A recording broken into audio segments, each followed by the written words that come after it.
पिछला जो चैप्टर है, पिछले पार्ट में हमने एंजाइम में डाइजेस्टिव पार्ट, एंजाइम में डाइजेस्टिव सिस्टम में स्टोमक तक पढ़ लिया था। एक बार फिर से स्टोमक यानी कि जिसको हम आमाशय यानी कि पेट बोलते हैं, इसके बारे में रिवीजन करा रहा हूँ। यहाँ से एसिड निकलता है जो पेट को एसिडिक बना देता है। स्टोमक यानी पेट के 3 भाग हैं, कार्डियक, फंडक, पायरोलिक। ऐसे मैंने स्टोमक पेट का स्ट्रक्चर बताया था। सबसे ऊपरी वाला भाग है कार्डियक। यहाँ पर एक मौजूद है सेल ऑक्सीटेनिक सेल।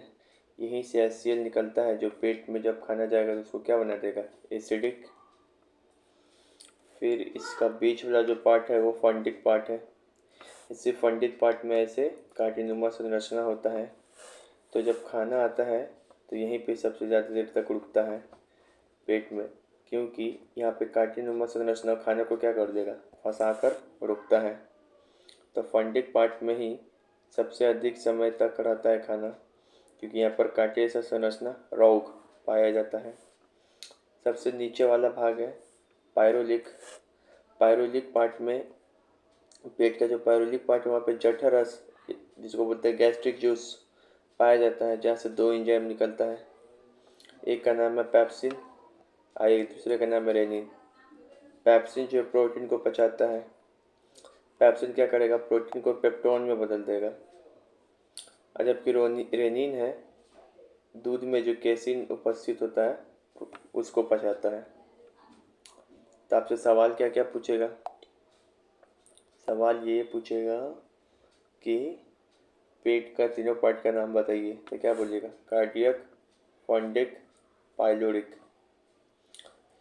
फिर से पूछेगा कि पेट में कौन कौन सा एंजाइम है, तो पेप्सिन और रेनिन। फिर पूछेगा कि पेट में कौन सा जूस निकलता है, तो गैस्ट्रिक जूस, जिसको जठर रस बोलते हैं। कहाँ से, पायरोलिक पार्ट से। फिर पेट का सबसे ऊपरी पार्ट कौन है, तो कार्डियक पार्ट। यहीं पे ऑक्सीटेनिक सेल रहता है जहाँ से एचसीएल निकलता है। ये सब चीज़ याद होना चाहिए, ठीक है। तो हम लोग क्या किए, मुख से स्टार्ट किए थे, जिसमें 3 जोड़ी लार ग्रंथि पाया जा रहा था, वो पढ़ लिया। फिर खाना कहाँ आया था, ओसोफेगस में। यहाँ पेटालाइसिस होता है, क्रमानुकुचन। यहाँ पे भोजन का पाचन नहीं होता क्योंकि यहाँ कोई एंजाइम नहीं, वो पढ़ लिया। फिर लीवर पढ़ा और पित्ताशय पढ़ा कि इन दोनों में क्या हो रहा था। यहाँ से बाइल जूस निकल रहा था जो फैट को इमल्सिफिकेशन कर, पाइसीकरण कर छोटे छोटे भाग में तोड़ दे रहा था। फिर उसके बाद हम लोग कहाँ पढ़े, स्टोमक के पास, पेट के पास। पेट के बारे में पढ़े कि इसके 3 पार्ट हैं, CFP, कार्डियक, फंडक, पायरोलिक। इस पायरोलिक पार्ट में देखिए कि यहाँ से गैस्ट्रिक जूस निकलता है, जठर रस, जिसमें 2 एंजाइम है, एक है पेप्सिन, एक है रेनिन। दोनों प्रोटीन को पचाने का काम करता है। उसके बाद हम लोग स्टोमक के पीछे पढ़ेंगे। स्टोमक के पीछे एक पार्ट रहता है शरीर में जिसका नाम है पेनक्रियाज या अग्नाशय। अब हम लोग यहाँ तक पहुँच गए कि खाना अब कहाँ, पेनक्रियाज या अग्नाशय में जा रहा है। तो क्या कोई एंजाइम है, अगर कोई एंजाइम है तो वहाँ पे खाना कैसे पचता है। कोई ग्लैंड है वहाँ पे पेनक्रियाज में, कोई ग्लैंड है तो कैसे पचता है। आपको पता है कि पेनक्रियाज क्या है, जिसको अग्नाशय बोलते हैं हिंदी में। पेनक्रियाज क्या है, जिसको अग्नाशय बोलते हैं हिंदी में, एक मिक्स ग्लैंड है। तो मिक्स ग्लैंड ये एंजाइम हार्मोन दोनों छोड़ेगा। हार्मोन को हमको नहीं देखना है इसमें, क्योंकि हार्मोन खाना पचाने में काम नहीं आता है, एंजाइम आता है। हार्मोन पिछले का चैप्टर में देख चुके हम लोग, कौन कौन सा हार्मोन निकल रहा था यहाँ पे पेनक्रियाज से। तो पेनक्रियाज पे 3 सेल पाया जाता है, जिसको आइलेट्स ऑफ लैंगरहिल्स बोलते हैं। एक था अल्फा सेल, एक बीटा सेल, एक गामा सेल। अल्फा सेल से निकलता था ग्लूकागॉन, बीटा सेल से निकलता था इंसुलिन और गामा सेल से निकलता था सोमेटोसिन। ये देख लिए थे। लेकिन अब हमको देखना है इसमें एंजाइम। एंजाइम बताए थे, यहाँ याद रखेंगे। पैंक्रियास पे 3 एंजाइम निकलता है, LAT। एल मतलब लाइपेज, ए मतलब एमाइलेज, टी मतलब ट्राइपेज। पैंक्रियाज में 3 एंजाइम निकलता है जिसको बोलते हैं पूर्ण पाचक एंजाइम, जिसको शॉर्टकट में बोलते हैं LAT। ये पूर्ण पाचक क्यों है, क्योंकि ये फैट को भी पचाएगा, यहाँ पे ऐसा एंजाइम निकलेगा जो फैट को भी पचाएगा, यहाँ पे ऐसा एंजाइम निकलेगा जो कार्बोहाइड्रेट को भी पचाएगा, यहाँ पे ऐसा एंजाइम निकलेगा जो पेनक्रियाज में जो प्रोटीन को भी पचाएगा। तो आइए देखते हैं। तो यहाँ देखो, पेनक्रियाज जिसको आमाशय भी बोलते हैं, यह कहाँ पर होता है? यह स्टोमक यानी कि आमाशय के पीछे। पेनक्रियाज को अग्नाशय, स्टोमक को आमाशय बोलते हैं, याद रखेंगे। पेट के पीछे रहता है। यहाँ पेनक्रियाज में यहाँ सभी कार्बोहाइड्रेट, प्रोटीन, फैट का पाचन होता है, क्योंकि यहाँ से क्या निकलता है? पूर्ण पाचक एंजाइम, जिसको एलएटी बोलते हैं। याद रखेंगे, पेनक्रियाज में जो है कार्बोहाइड्रेट का भी पाचन होगा, प्रोटीन का भी, फैट का भी, क्योंकि पेनक्रियाज से एक पूर्ण पाचक एंजाइम निकलता है, जिसको क्या बोलते हैं शॉर्टकट में? एलएटी। एल मतलब क्या है? लाइपेज। ए मतलब अमाइलेज। टी मतलब ट्रिप्सिन। तो यहाँ से 3 एंजाइम निकलता है, एक होता है लाइपेज, एक होता है अमाइलेज, एक होता है ट्रिप्सिन। देखो, लाइपेज का काम क्या है? चूँकि ये एंजाइम है, ये ग्लैंड है पेनक्रियाज, यहाँ से एंजाइम निकल गया, ठीक है, ये तीनों। अब जो एंजाइम निकला इसका कुछ ना कुछ काम होगा हमारे शरीर में पाचन करने का। तो हमने शुरू से बताया, अगर कोई भी एंजाइम हो, एंजाइम का काम क्या है? एक चीज़ से दूसरे चीज़ में बदलना। तो लाइपेज क्या करेगा ना कि प्रोटीन, जिसको बोलते हैं पेप्टोन, उसको बदल देगा पेप्टाइड में। प्रोटीन जिसको बोलते हैं पेप्टोन, उसको किस में बदल देगा? पेप्टाइड में। यानी कि ये लाइपेज किसको पचाता है? प्रोटीन को। क्यों? कि जो प्रोटीन का रूप पेप्टाइड है ना, इसको पेप्टोन में बदल देगा। प्रोटीन का रूप जो पेप्टोन, इसको पेप्टाइड में बदल देगा। उसी तरीके से आएंगे अमाइलेज, ये कार्बोहाइड्रेट का पाचन करेगा। क्यों? क्योंकि स्टार्च को ग्लूकोज में बदल देगा। देखो, स्टार्च को ग्लूकोज में मुख में भी बदल रहा था एक चीज़, जिसका नाम है टॉलिन एंजाइम। लेकिन हमारे जो मुख है उसमें से सारा उतना तो पावरफुल एंजाइम वो नहीं रहता है कि सारे के सारे स्टार्च को ग्लूकोज में बदल दे। इसी कारण जो स्टार्च बच जाता है, उसी स्टार्च को ग्लूकोज में बदलने का काम आगे कौन कर देगा? अमाइलेज। फिर आएंगे ट्रिप्सिन। ट्रिप्सिन क्या करता है? फैट को डाइजेस्ट करता है। ये फैट को ग्लिसरॉल या फिर फैटी एसिड में बदल देगा। तो आपको यहाँ पे याद होना चाहिए, क्या सवाल पूछेगा? पैनक्रियाज से कौन कौन एंजाइम निकलता है? तो पैनक्रियाज से पूर्ण पाचक एंजाइम निकलता है, जिसका शॉर्टकट में नाम है एलएटी। Lipase, amylase, trypsin. फिर पूछेगा पैनक्रियाज में किस किस चीज़ का पाचन होता है? तो पैनक्रियाज में तीनों चीज़ का पाचन हो जाएगा, सभी चीज़ का, कार्बोहाइड्रेट का भी, प्रोटीन का भी, फैट का भी। एकमात्र ही शरीर में ऐसा जगह है जहाँ पे तीनों चीज़ का पाचन होता है, कार्बोहाइड्रेट का भी, प्रोटीन का भी, फैट का भी। क्योंकि पैनक्रियाज में तीनों चीज़ को पचाने वाला क्या निकलता है? प्रोटीन। जैसे कि लाइपेज, लाइपेज क्या करता है? लाइपेज किसको बदलता है? लाइपेज प्रोटीन को पचाता है। कैसे? तो आप बताइएगा। यह पेप्टोन को पेप्टाइड में बदलता है। ट्रिप्सिन, ट्रिप्सिन फैट को पचाता है। कैसे? तो ये फैट को ग्लिसरॉल या फैटी एसिड में बदलता है। फिर अमाइलेज, अमाइलेज कार्बोहाइड्रेट को पचाएगा, इस स्टार्च को ग्लूकोज में बदल देगा। तो इसको याद रखना है। देखिए इस फिगर को ध्यान से, हमने पैनक्रियाज में भी देख लिया किस तरीके से पाचन होता है, ठीक है। मुख से स्टार्ट किया था, ओसोफेगस में देख लिया, ग्रास नली में, लीवर में देख लिया, पित्ताशय में देख लिया, पैनक्रियाज में देख लिया, स्टोमक में देख लिया। अब कहाँ की ओर बढ़ेंगे? अब हम लोग इसके नीचे आएंगे और देखेंगे कि किस तरीके से जो छोटी आंत है, स्मॉल इंटेस्टाइन, यहाँ पे पाचन किस तरीके से होता है। क्या कोई ग्लैंड है यहाँ पे? अगर यहाँ पे ग्लैंड है तो फिर यहाँ पे पाचन कैसे होगा? वो एंजाइम कौन सा छोड़ेगा, इसमें कौन सा एंजाइम है जो पाचन करेगा? याद रखेंगे, हमारे पाचन में, डाइजेस्टिव सिस्टम में छोटी आंत बहुत ही प्रमुख भूमिका निभाता है, क्योंकि यहीं पे पाचन आके कम्प्लीटली समाप्त होगा हमारे शरीर में। पूरी तरीके से पाचन अब यहीं पे समाप्त हो जाएगा, आखिरी बार यहीं पे पाचन होगा। फिर बड़ी आंत में आएंगे तो बड़ी आंत में पाचन की क्रिया नहीं होती है, बड़ी आंत में खाना नहीं पचता है, बस जो पानी वगैरह रहता है ना खाना में का, उसको आप शोषण करने का काम करेगा। तो इसी कारण देखेंगे आप छोटी आंत में। देखो स्मॉल इंटेस्टाइन में देखेंगे पाचन कैसे होता है। स्मॉल इंटेस्टाइन को क्या बोलते हैं? छोटी आंत।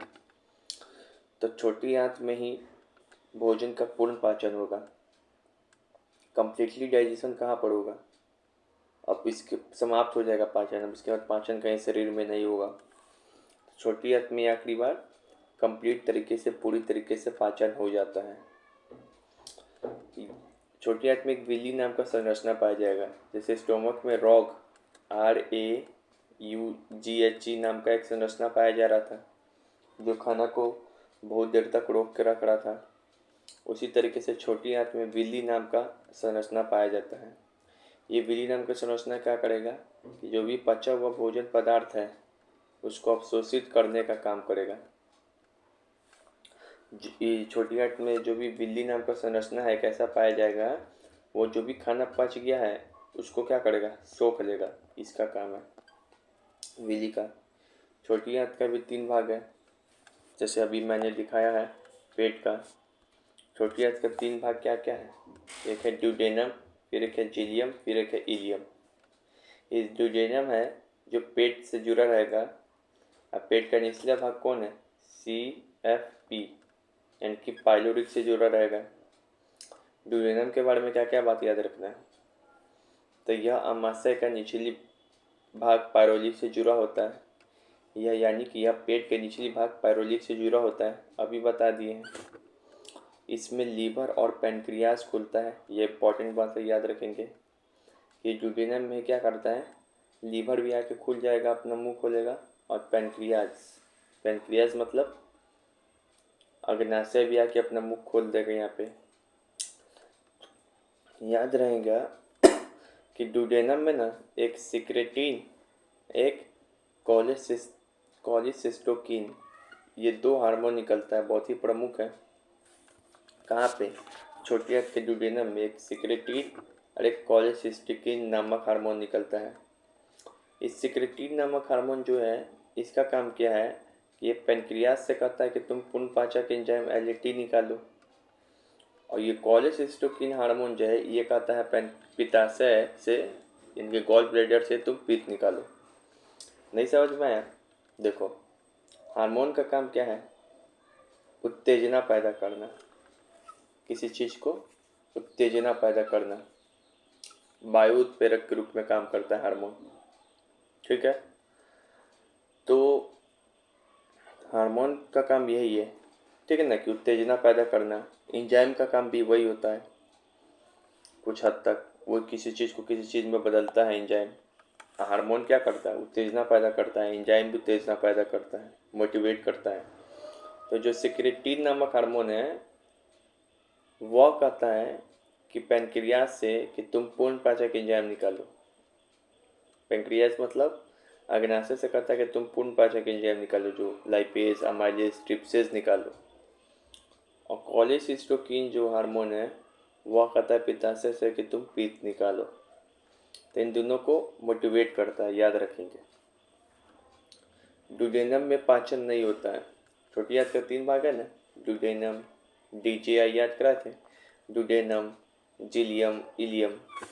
तो इसका जो ड्यूडेनम वाला भाग है यहाँ पे पाचन नहीं होता है, ये चीज़ याद रखेंगे, ठीक है। अब हम लोग आते हैं छोटी आंत के दूसरी भाग पे, जिसका नाम है जेजुनम। इसमें भी पाचन नहीं होता है, इसमें भी खाना एक जगह से दूसरी जगह सिफाएगा नीचे की ओर। तो छोटी आंत में पाचन कहाँ होता है? मेनली इलियम में। तो ये सवाल भी पूछता है कि छोटी आंत में पाचन कहाँ होती है, तो बोलेंगे इलियम में, सबसे निचली भाग में। तो छोटी आंत में यहीं पे पूर्ण पाचन का प्रक्रिया पूरा हो जाएगा हमारे शरीर में। क्यों? क्योंकि यहीं पर 5 एंजाइम निकलता है ऐसा, यानी कि स्मॉल इंटेस्टाइन से। एक का नाम है इरिप्सिन, एक का नाम है सुक्रेज, फिर एक का नाम है माल्टोज, फिर एक का नाम है लैक्टेज, फिर एक का नाम है लाइपेज। ये जो इरिप्सिन है ये भी प्रोटीन को पचाएगा। इरिप्सिन क्या करेगा, पेप्टोन को एमिनो एसिड में बदल देगा, पेप्टोन को एमिनो एसिड में। हमारा लक्ष्य पूरा। टारगेट मैंने शुरू में बताया था कि प्रोटीन को किस में बदलना है, एमिनो एसिड में। अभी तो बदल तो गया एमिनो एसिड में प्रोटीन। बाकी जो सुक्रोज हो गया, माल्टोज हो गया, लैक्टोज हो गया, ये सब कार्बोहाइड्रेट को पचाएगा। और जो लाइपेज हो गया फैट को, ये लाइपेज क्या करेगा, फैट को फैटी एसिड और ग्लिसरॉल एसिड में बदल देगा। इसका भी टारगेट पूरा हो गया। सुक्रोज, माल्टोज, लैक्टोज ये सब कार्बोहाइड्रेट को पचाएगा। सुक्रोज क्या करेगा,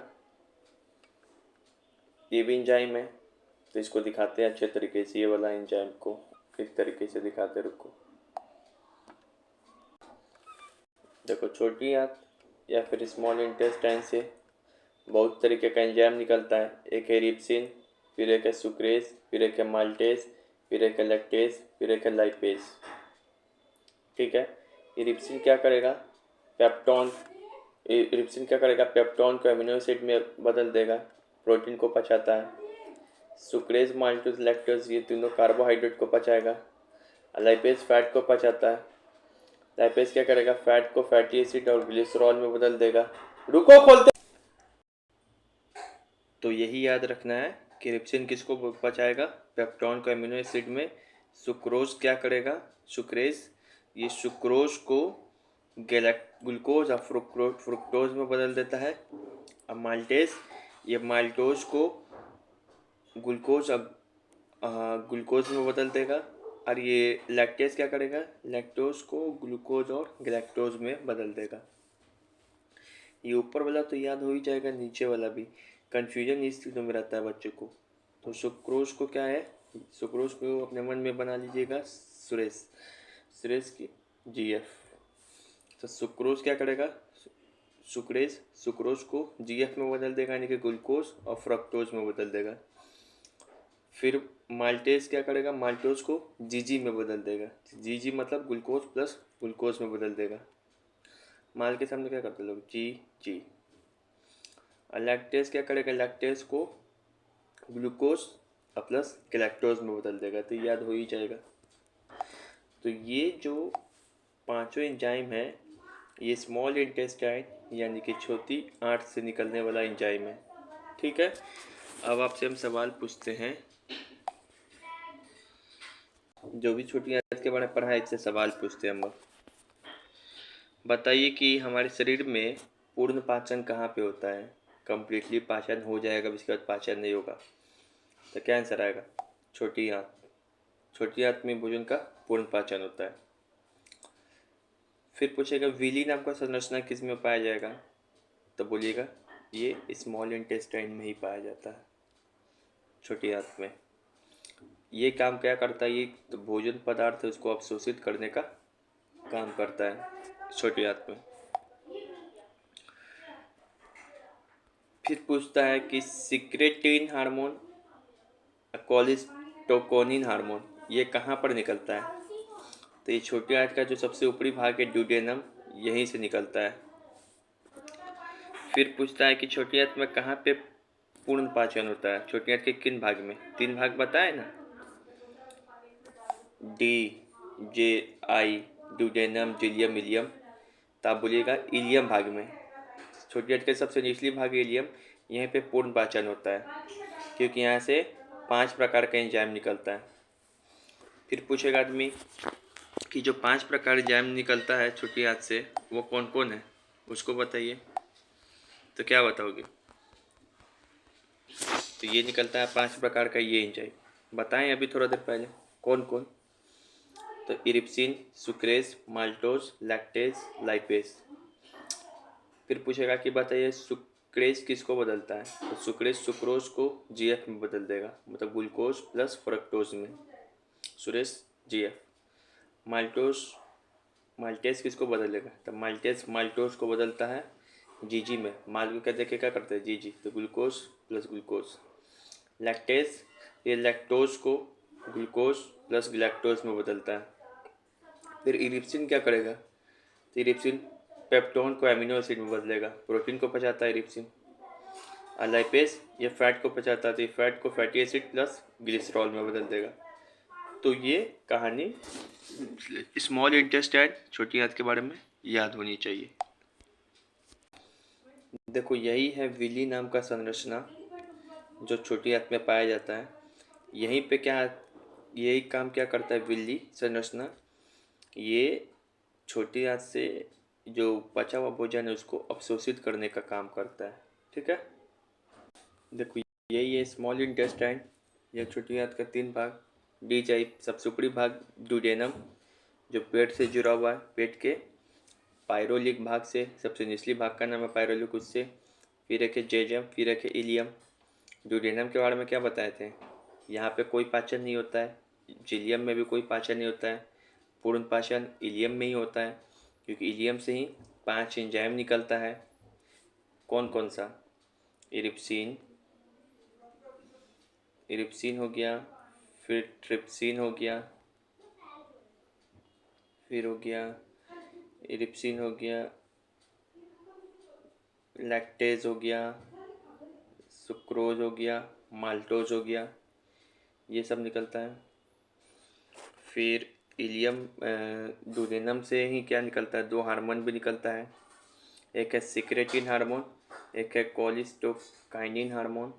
सिक्रेटिन क्या करता है, तो सिक्रेटिन कहता है कि पैनक्रियाज यानी कि उससे एलएटी एंजाइम निकालो। और कोलिसिस्टोकाइनिन क्या करता है, जो गॉल ब्लैडर रहता है उससे बाइल जूस निकालने के लिए कहता है। फिर सिक्रेटिन और कोलिसिस्टोकिन, ये 2 निकलेगा। तो हम लोग माउथ से डाइजेशन शुरू किए थे।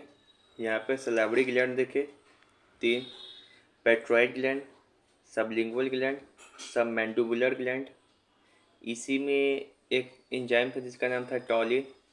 टॉलिन किसको कर रहा था, टॉलिन कार्बोहाइड्रेट का डाइजेशन, ये स्टार्च को माल्टोज में बदल रहा था। फिर उसके बाद आए हम लोग ग्रासनली ओसोफेगस में, यहाँ के क्रमानुकुचन या फिर पर्टेरेसिस होता है, यहाँ पे कोई डाइजेशन नहीं होता है। फिर आए हम लोग कहाँ पे, लीवर में, और लीवर में या फिर पित्ताशय गॉल ब्लैडर में है, यहाँ से बाइल जूस निकलता है जो फैट का एमल्सिफिकेशन करता था छोटा छोटा भाग में। फिर उसके बाद हम आए थे कहाँ पे, स्मॉल इंटेस्टाइन छोटी आंत में, सॉरी उसके बाद आए थे आमाशय यानी कि पेट में। पेट का 3 भाग पर आए थे, सी एफ पी। ये पाइलोरिक से ही निकलता था गैस्ट्रिक जूस, जठरस, जहाँ से 2 पाचन एंजाइम निकलता था, एक का नाम है रेनिन, एक का नाम था पेप्सिन, दोनों प्रोटीन को डाइजेस्ट करता था।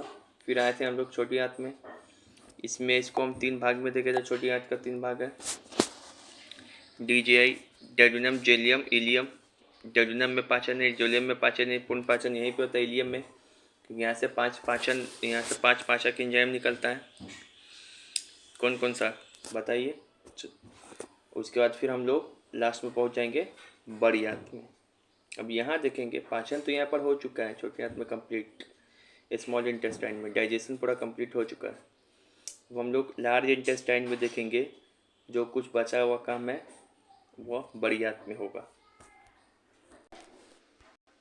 अब हम लोग देखेंगे बड़ी आंत में पाचन किस तरीके से होता है। क्या कोई यहाँ पे ग्लैंड है, अगर कोई ग्लैंड है तो क्या कोई एंजाइम है। पहली बात भैया, मेरे बड़ी आंत में पाचन होता ही नहीं है, लेकिन फिर भी ये पाचन तंत्र का भाग है। क्यों, क्योंकि यहाँ पे ना कोई एंजाइम है और ना ही कोई ग्लैंड है जो पाचन करा सके।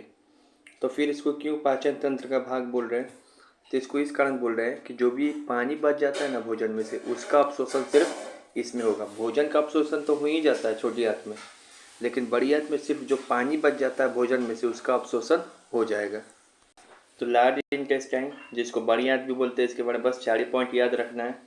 यहाँ पर पाचन प्रक्रिया नहीं होता है, क्योंकि ना ही कोई एंजाइम पाया जाता है, ना ही कोई ग्लैंड, ना ही एंजाइम निकलता है, ना ही पाचन होगा। यहाँ पे केवल क्या होता है बड़ी आंत में, जल का अवशोषण होता है, क्योंकि सारा पाचन किस में हो जाता है, छोटी आंत में, स्मॉल इंटेस्टाइन में ही हो जाता है। तो स्मॉल इंटेस्टाइन से ही 5 वो पाचक एंजाइम ऐसा निकलता है कि सारा चीज़ को पाचन कर देगा। अब उसके बाद किसी चीज़ का पाचन करने का ज़रूरत नहीं है। तो बड़ी आंत में केवल हमारे भोजन में से जो जल बचता है उसका अवशोषण हो जाता है हमारे शरीर के लिए, जबकि भोजन का पाचन प्लस अवशोषण पूरी तरीके से, भोजन का जो पाचन अवशोषण का स्मॉल इंटेस्टाइन, ये छोटी आंत में हो जाता है। तो एक पार्ट और आएगा आपको, एक पार्ट और आएगा आपको जिसमें हम क्वेश्चन आंसर का प्रैक्टिस कराएंगे और कुछ थ्योरी है। उसके बाद ये एंजाइम डाइजेस्टिव सिस्टम पूरा कंप्लीट हो जाएगा। ठीक है।